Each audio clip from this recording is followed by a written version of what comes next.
ఇవాళ మనం చూసుకున్నట్టయితే ఇండియాలో నేషనల్ టెస్టింగ్ ఏజెన్సీ చేస్తున్నటువంటి కుట్ర మనకు కనిపిస్తా ఉంది. విద్యార్థుల పట్ల వాళ్ళు చేస్తున్న మోసం మనకు కనిపిస్తా ఉంది. మనం మొత్తం దేశంలో 24 లక్షల మంది ఎన్టీఏ ఎగ్జామ్ నీట్ ఎగ్జామ్ ని రాస్తున్నారు. కానీ అందులో నుంచి కేవలం 7 నుండి 8 మంది స్టూడెంట్స్ కి మాత్రం ఎగ్జాక్ట్ 720 మార్క్స్ రావడం జరిగింది. ఈ నీట్ లో ఎగ్జాక్ట్ 720 మార్క్స్ రావడం అనేది సాధ్యం కాని పని. ఎందుకంటే ఇందులో నెగిటివ్ మార్కింగ్ అని ఉంటుంది. ఒక్క ఆన్సర్ తప్పు రాసినా కూడా లేదా అటెంప్ట్ చేయకపోయినా కూడా 4 to 5 మార్క్స్ కట్ చేయడం జరుగుతుంది. ఒక్క ఆన్సర్ కూడా అటెంప్ట్ చేయకుండా ఉన్నటువంటి విద్యార్థులు అసలు చాలా రేర్ అంటే చాలా రేర్. అండ్ ఈ 720 మార్క్స్ వచ్చిన విద్యార్థులు మాత్రం దరిదాపుల్లో ఉన్న సెంటర్ లాంటి సేమ్ సెంటర్స్ ఉన్న వాళ్ళే ఉన్నారు. ఎందుకంటే ఇది మొత్తం బీహార్ లో జరుగుతున్న కుట్ర. బీహార్ లో ఒక్క పేపర్ 10 లక్షలకు అమ్మడం జరిగింది. అంటే మిగతా విద్యార్థుల పరిస్థితి ఏంది? సరే వాళ్ళు కొనుక్కున్నారు, రాశారు, మోసం ఇక్కడ జరిగింది. మరి మిగతా విద్యార్థులు ఏం జరగాలి? సుప్రీంకోర్టు నుంచి ఒక ఆర్డర్ వచ్చింది. గ్రేస్ మార్క్స్ ఇచ్చినటువంటి స్టూడెంట్స్ కి రీకండక్ట్ చేస్తామని చెప్పారు ఎగ్జామ్. గ్రేస్ మార్క్స్ ఎంత మందికి వచ్చిందండి?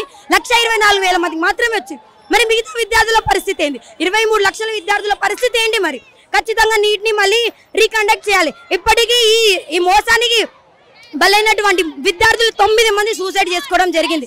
ఓవరాల్ ఇండియాలో 9 మంది విద్యార్థులు ఈ మోసానికి బలై సూసైడ్ చేసుకున్నారు.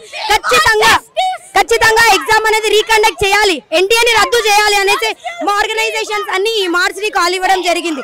ఖచ్చితంగా ఎన్టీఏని మాత్రం రద్దు చేయకపోతే మా విద్యార్థులందరికీ పెద్ద ఎత్తున ఉద్యమాలు చేస్తామని ప్రభుత్వానికి హెచ్చరిస్తున్నాం, ఎన్టీఏని హెచ్చరిస్తున్నాం. ఖచ్చితంగా ఎన్టీఏని రద్దు చేసి నీట్ ఎగ్జామ్ మళ్ళీ కండక్ట్ చేయాలనేది మైసీఫైకి డిమాండ్ చేస్తున్నాం.